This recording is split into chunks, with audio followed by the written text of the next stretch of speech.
ouvrir un passage dans les GT1 qui sont en pleine bagarre. Là encore, Thomas Enge profite du restart pour revenir juste derrière Olivier Beretta. Jaune.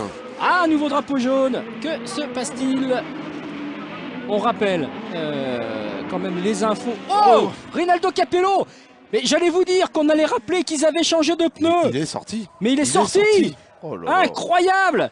Un nouveau coup de théâtre pour Audi ici à Monza. Rinaldo Capello, il s'est arrêté pendant la neutralisation. Pas content, comme l'avait dit Eric Hellary, certainement du choix de pneus et peut-être de la pression de pneus mise dans les pneumatiques. Il est reparti et là, il est carrément parti à la faute. Est-ce qu'il y a eu accrochage? On va le savoir rapidement. Est-ce qu'il y a eu crevaison? Il y a eu tout simplement, sortie de piste. Ah oui, sortie de piste en pleine ligne droite, on a l'impression. Mais je pense qu'il s'est fait avoir par les pneus froids. Et en sortie de cette chicane, il a dû un tout petit peu mordre dans l'herbe et il s'est pulvérisé dans les glissières, tout simplement parce qu'il avait oublié, entre guillemets, que ses pneus étaient froids et neufs.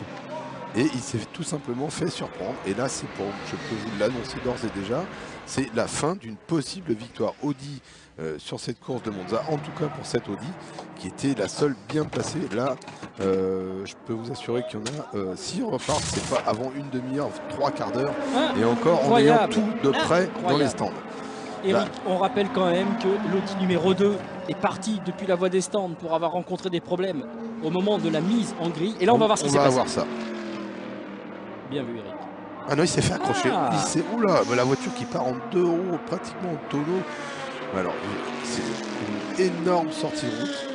Alors, je ne sais pas ce qui a pu se passer. Comment on peut s'accrocher pratiquement en pleine ligne droite? Parce qu'en fait, c'était en pleine ligne droite. C'était en pleine ligne droite. Alors, est-ce qu'il a glissé? Est-ce qu'il a pris un petit survirage au moment de dépasser là, un adversaire, ou est-ce qu'il y a eu contact? Il y a eu contact, pour moi il y a eu contact. Et surtout il y a eu une belle frayeur pour Rinaldo Capello.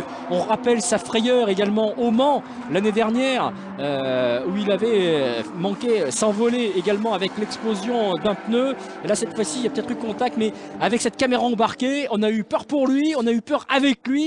Et la voiture a montré le museau vers le ciel. La voiture qui est carrément partie pratiquement en tonneau, on l'a vu en tout cas en 2 roues à une vitesse qui devait être à peu près de 250 km/h.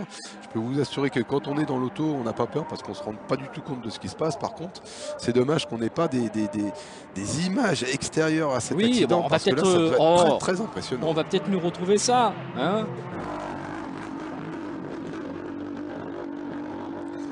qu'on vient de voir la fabuleuse Lamborghini de Peter Cox, qui est fabriqué par Reiter Engineering, un de mes super ingénieurs lorsque j'étais en Allemagne. On revoit la sortie de route, impressionnant. Regardez, on est carrément à 2 mètres du sol, pratiquement avec la voiture perpendiculaire à la piste. Là, dommage qu'on ne retrouve pas des images extérieures. On n'a que les images de caméra embarquées.